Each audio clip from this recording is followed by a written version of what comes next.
Bonjour à tous, c'est le Killer qui vous parle pour une nouvelle série de vidéos. En effet, aujourd'hui, premier épisode de Tour d'Horizon. Et qu'est-ce que Tour d'Horizon? Eh bien, c'est très simple. Il s'agit de moi qui donne mon avis sur des sets que je n'ai pas encore achetés et donc forcément des sets de l'année à venir. Et donc, dans ce cas précis, ce sera du 2017 vague 1. Et pour cette première vidéo, premier épisode aussi, ce sera Ninjago. Voilà, donc on va voir les 7 différents modèles de cette première vague.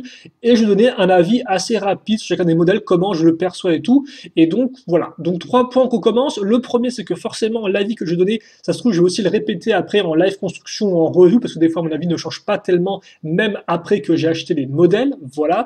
Le second point, c'est que cet avis sera avant tout un peu superficiel. Je n'ai pas vraiment cherché à analyser les images en grand détail, parce que là encore, je préfère quand même garder des surprises lors de la construction. Et donc, c'est aussi pour ça que je ne vais pas spécialement chercher à connaître comment fonctionne tel set, tel mécanisme. Et d'ailleurs, je vous prierai, si c'est possible, de ne pas trop me spoiler justement dans les commentaires, parce que c'est quelque chose que je préfère découvrir pendant la construction. Voilà. Donc on va pas faire une analyse ultra complexe de chacun des sets, ce sera vraiment un avis rapide sur l'image, sur comment je perçois moi-même le modèle. Et enfin, le troisième point, eh bien, je ne sais pas. Je ne sais pas, si ce n'est qu'effectivement, eh bien, voilà, au moment où je fais la vidéo, eh bien, je n'ai acheté aucun de ces modèles forcément. Donc, ce sera vraiment un avis, un avis vraiment un peu à chaud, si vous voulez. Voilà. Même si, bon, ces images-là, j'ai déjà vu quand même depuis quelques temps. Bref, passons et commençons tout de suite donc avec le premier set entrée de gamme. C'est le 121 The Vermilion Attack, l'attaque des guerriers vermillons, qui coûte 9,99. Et donc, comme vous pouvez le voir, ce qui est assez intéressant, c'est que pour un set à 10 euros, eh bien, on a 3 figurines dedans. Et d'ailleurs, effectivement, 3 figurines, ce sera le nombre minimal de figurines pour chacun des sets.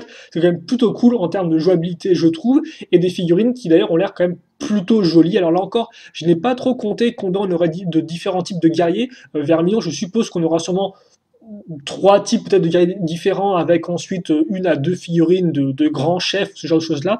En tout cas, elles ont vraiment l'air très très propres avec double couleur, par exemple, comme on peut voir ici. Kai aussi avec une nouvelle tenue forcément qui a l'air plutôt efficace. Mais forcément, le point entre guillemets un peu central, le focus du set, c'est la structure en elle-même, et structure, ma foi, qui m'a l'air vraiment d'être la structure de type sympa sans plus, parce qu'en effet, comme on peut le voir, bon, je suppose qu'on aura une sorte de mécanisme à ce niveau-là, peut-être une sorte de truc qui s'ouvre pour faire sortir des serpents éventuellement, vu qu'on a plein de serpents, comme vous pouvez le voir. Et d'ailleurs, oui, encore des serpents en 2007 vague 1, donc avec Ends of Time, ce qui est un peu répétitif, mais bon, écoutez, au moins les guerriers ont l'air originaux, enfin, ont l'air d'avoir quand même des très jolis moules, donc je vais pas non plus trop me plaindre, même si bon, le thème des serpents quand même est assez usé, réusé jusqu'à la moelle avec Ninjago, hein, ce soit en 2012, puis en 2015 à nouveau, effectivement, en vague 1, voilà. Donc ouais, effectivement, une structure qui m'a l'air pas non plus super intéressante, c'est vrai. Personnellement, je préfère les structures un peu du type comme le pont de feu qu'on a, enfin le pont au-dessus du feu qu'on a, au-dessus de la lave qu'on avait eu en 2015 vague 1, parce que si vous voulez, le pont, il y a vraiment un point A, un point B, un truc à traverser, il y a vraiment, si vous voulez, la jouabilité, du dynamisme, etc. Alors que là, comme part, quand on a une sorte de structure comme ça, qui est vraiment une structure de type un peu pilier, eh bien, au final, vous faites jouer les figurines autour, mais ça s'arrête là, quoi. Donc ouais, honnêtement, à part les figurines, celui-ci, je sens vraiment venir le gros set sympa sans plus, hélas. Allez, on enchaîne avec le 10622, 20 euros, c'est le Desert Lighting, l'éclair du désert. Donc là encore 3 figurines comme je l'ai dit. Et d'ailleurs effectivement la nouvelle pièce de griffe du temps, je ne sais quoi, est quand même plutôt jolie comme vous pouvez le voir. Et donc là encore un set qui ma foi m'a l'air pas non plus super, comment dirais-je, super novateur parce qu'effectivement c'est vrai que les motos en Ninjago ce n'est pas nouveau, donc voici la moto de Jay enfin, donc il va compléter la collection, hein. Je rappelle qu'on avait eu Kai en 2011, Cole en 2015 et Zane n'a plus de moto. Bref, il y a eu des motos, pas mal de motos à différentes occasions. Enfin, si Zen a une pseudo-moto en 2012. Bref, on n'est pas là pour faire une rétrospective. Quoi qu'il en soit, donc c'est cool d'avoir la moto de Jay, mais comme vous pouvez le voir, elle n'a pas l'air non plus super originale en termes de forme. Donc elle a vraiment l'air classique, hein. Les roues on les connaît, les cache-roues on les connaît, ces pièces-là pour faire cacher l'avant on les connaît aussi, les lames sur les côtés pour être plus dynamique on connaît. Donc force est d'avouer que bon, je pense qu'il y aura à nouveau un petit mécanisme peut-être planqué avec les pièces articulées là, mais toutefois en termes de forme pure, ouais, je sais pas, c'est pas non plus super original, même s'il a quand même très propre en termes de design. Voilà, mais c'est vrai qu'en termes d'originalité, c'est pas non plus trop ça. Et c'est à peu près pareil pour ce véhicule-là, donc effectivement un véhicule qui est un peu la forme des guerriers vermillons. Et d'ailleurs, c'est cool de revoir les serpents de 2012 là, à ce niveau-là. Mais voilà, ça semble être le petit véhicule comme ça, bon, pourquoi pas. Voilà, vraiment un set là encore qui a l'air plutôt propre, je pense, parce que vous avez deux véhicules, donc vous avez de quoi faire de la jouabilité, mais si vous voulez, qui en termes de design pur et dur, n'a pas vraiment l'air de révolutionner grand-chose. Voilà, à voir après dans les mains. Je pense qu'il sera sympathique, mais bon, là encore, il n'y a pas vraiment de petits trucs en plus. On passe au Sony 623, donc le Destiny's Shadow, la poursuite en vol, 29,99. Euh, et donc déjà plutôt cool de revoir un espèce de petit flyer comme ceci, donc une sorte de petit objet volant. On les a vus en 2015 et j'avais beaucoup aimé ça, donc je suis content effectivement de voir que Lego en a mis de nouveau, parce que je trouve le concept plutôt cool. Voilà, à ce niveau-là. Pour le reste, contrairement justement aux véhicules qu'on a vu avant et aux scooters qu'on a vu avant, là on a vraiment un véhicule qui est plutôt original en termes de forme, qui utilise des vieux canoës sur les côtés, comme vous pouvez le voir, et qui, je suppose, a peut-être là encore un mécanisme éventuellement intéressant, mais surtout une construction, je pense, qui peut vraiment être intéressante à ce niveau-là. Voilà. Après, on reste dans le concept des vaisseaux Ninjago, enfin des bateaux Ninjago, donc à savoir assez plat en termes de forme, ce qui n'est pas spécialement mon plus grand kiff personnellement, mais au moins je ne peux pas nier qu'on a un véhicule qui soit original et avoir des bateaux, même si volants, reste quand même plutôt cool. Donc un véhicule voilà, qui en termes de design n'est pas non plus celui qui m'accroche le plus, mais au moins je ne peux pas nier son côté original. D'ailleurs, on a deux ninjas dans celui-ci, tiens. On a à nouveau, c'est qui lui? Bah, je ne sais pas, tiens. Bah si, c'est Lloyd, en fait. C'est Lloyd, mais sans épaule, j'ai l'impression. On enchaîne donc avec le Sony 1624 Vermilion Invader, ou en français, regardez plus Vermilion, là encore 29,99, donc les deux sets à 30 euros, qui reprend bah, forcément la forme qu'on a vue avec le set de la moto, mais forcément beaucoup plus grand. Et là, en effet, c'est vrai que la construction a l'air assez intrigante. J'aimerais bien voir effectivement comment on arrive à construire cette espèce de gros truc assez massif. Enfin, j'espère qu'il sera massif. J'ai quand même là aussi peur que, excusez-moi, qu'il ne soit pas aussi grand que ça en vrai, mais bon, à voir. Par contre, la structure, on repassera, c'est vraiment un truc fait un peu RH. Donc j'ai un peu de mal avec ça, mais bon. Mais rien de plus vraiment intéressant, parce que comme plan, au final, j'ai pas l'impression qu'on a un truc pour mettre une figurine dedans, peut-être à l'arrière éventuellement, mais, ou peut-être sur les côtés, ça c'est des sortes de sièges peut-être. C'est possible, tiens, que ce soit les fois ici qu'il y ait les endroits pour mettre les figurines. Je ne sais pas, en tout cas, j'en ai élastique ici, donc je présume qu'on aura effectivement un mécanisme sûrement lié au marteau ici. Hein. Je vais pas non plus trop. Enfin, ou marteau ou catapulte d'ailleurs. Je sais pas si c'est l'un ou l'autre. Là encore, on verra ça quand on construira, mais bon.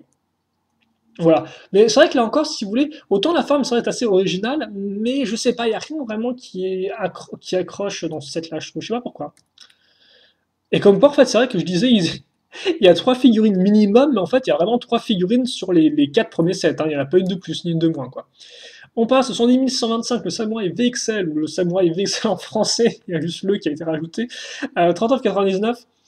Et là, par contre, effectivement, c'est vrai que je dois avouer que, hormis là encore une sorte de structure qui va être vite fait perdue du fait de sa taille, aussi, bon, une nouvelle figurine qui est plutôt impressionnante, là, le véhicule a vraiment l'air intéressant, je trouve, alors, enfin intéressant. Là encore, c'est effectivement en termes purs et durs de design par rapport aux autres buggy qu'on a pu avoir par le passé, comme par exemple le buggy qu'on avait dans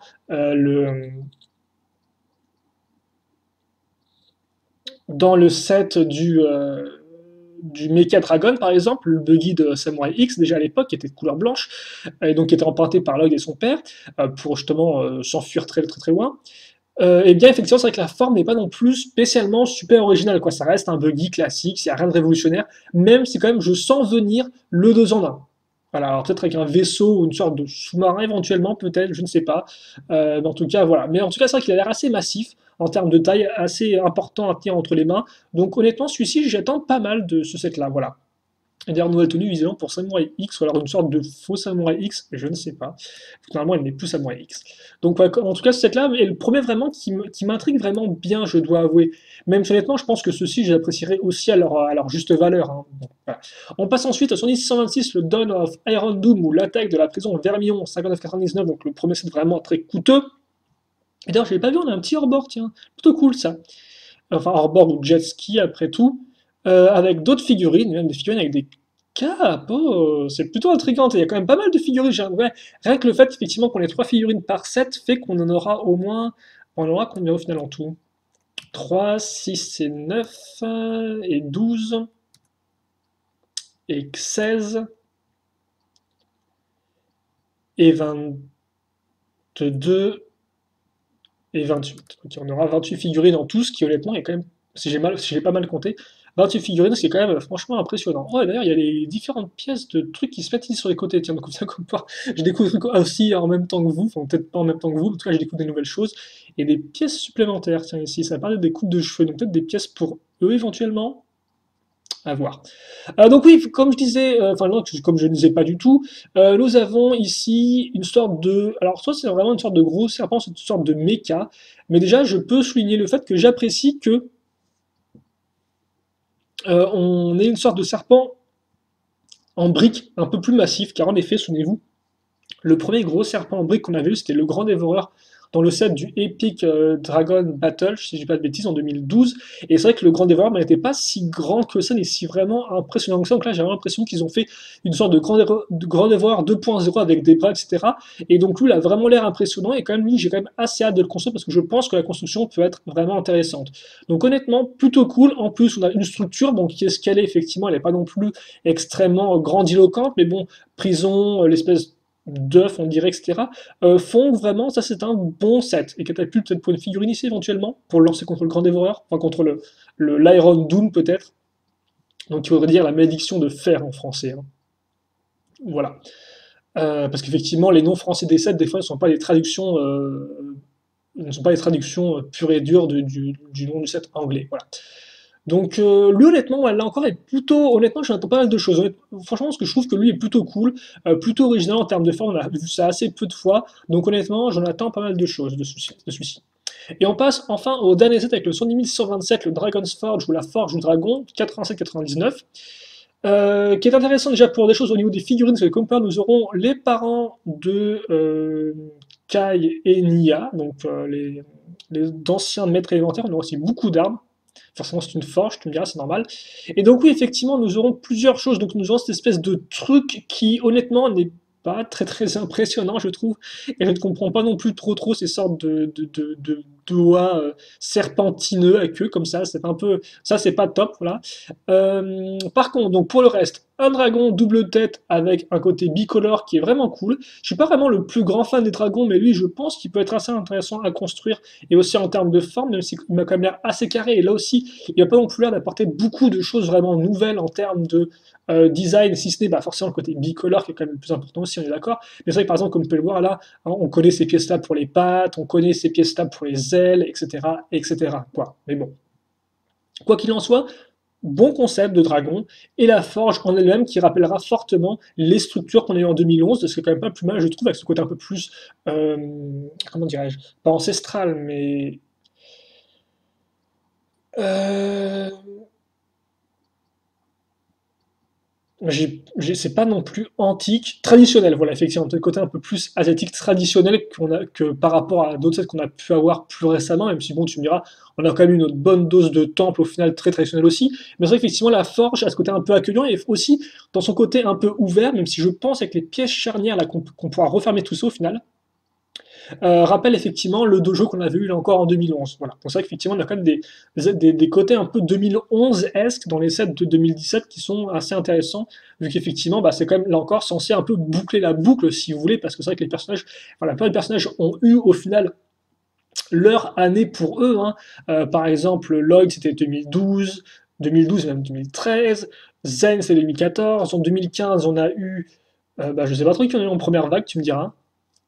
Mais la vague 2, en tout cas, c'était effectivement Moro, Sensei Wu. On a eu Jay et Nia, quand même plutôt plus Jay en 2016. On a eu 2017, on a eu Cole. Voilà. Donc c'est vrai qu'effectivement, là, avec 2017, eh bien, on revient à Kai et à Nia, qui étaient effectivement les personnages un peu principaux de 2011. Et donc là encore, on va un peu boucler la boucle sur le mystère de leurs parents, etc.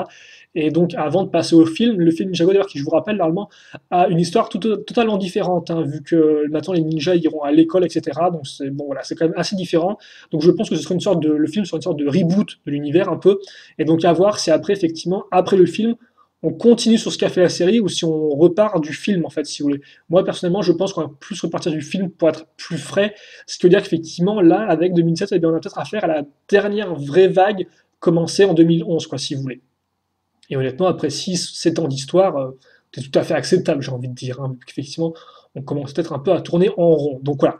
Et donc pour en revenir au set en lui-même, bah, je vois que ce set là j'ai un peu de mal parce que je vous avez une structure et un dragon, ce qui est plutôt cool, ce qui encore rappellera 2011 avec le temple du feu. Donc c'est vrai qu'on n'a pas vraiment vu ça depuis le temps, d'avoir un dragon et une structure vraiment importante dans un seul et même set, si je dis pas de bêtises. Voilà, donc c'est plutôt cool de revoir ça ensemble, mais le problème c'est qu'effectivement en termes de... Je vois, la cohérence est un peu étrange si vous voulez en fait, parce que par exemple, là encore, si je reprends l'exemple du Mech Dragon en 2014, on avait le Mech Dragon et on avait une voiture, donc ça fait qu'on avait vraiment des scènes de course-poursuite qu'on pouvait faire, etc. Alors que là, par exemple, on a un dragon et une structure qui ne bouge pas vraiment, et j'ai un peu du mal à voir comment les deux peuvent vraiment se fusionner, s'accrocher pour reformer une bonne jouabilité, quoi. Après, bon, bien sûr, tout verra aussi de votre imagination à vous, je suppose, mais c'est vrai que j'ai un peu de mal en termes de cohérence. Mais après, bon, c'est vraiment un détail comme ça, et je suppose qu'avec voilà, l'imagination, on pourra faire différentes histoires. Bon. Et honnêtement, bah, je pense que c'est tout. Écoutez, pour ce premier aperçu du thème Ninjago. Donc c'est vrai que d'un point de vue général, quand même si je trouve que le côté serpent est déjà un peu surfait, j'aime bien les méchants. J'aime bien les méchants parce qu'ils ont des belles armures, ils sont quand même plutôt cool aussi. Leur design est fonctionnel, j'ai l'impression, voilà. Après, c'est vrai qu'on a à nouveau une seule vague, donc ce qui fait qu'au final, si on se rend bien compte, la plupart des ninjas en termes de véhicules sont floués, hein. Je veux dire, vous avez la moto pour Jai. Là, c'est un véhicule qui, au final, m'a l'air d'être un véhicule multi-personnage. Là, vous avez un véhicule pour Samurai X. Là, vous avez un hors-bord pour ce qui semble être effectivement donc Lloyd qui a une seconde apparition avec Jay, et puis vous avez un dragon, quoi. Donc honnêtement, c'est vrai que là encore, comme c'est une vague, même s'il y a quand même 7 modèles, c'est pas non plus rien, là, c'est effectivement, c'est très bizarre, quoi. J'ai vraiment l'impression qu'on a peu de véhicules ou peu de trucs pour chacun des ninjas. Après, tu me diras, la plupart des ninjas ont déjà eu pas mal de véhicules rien que pour eux, quoi. Donc au final, je tiens pas à jour les comptes du garage de chacun des ninjas, mais je pense que la plupart ont eu pas mal de véhicules. J'allais dire, est-ce que Lloyd a eu un véhicule volant? Mais en fait, il a eu,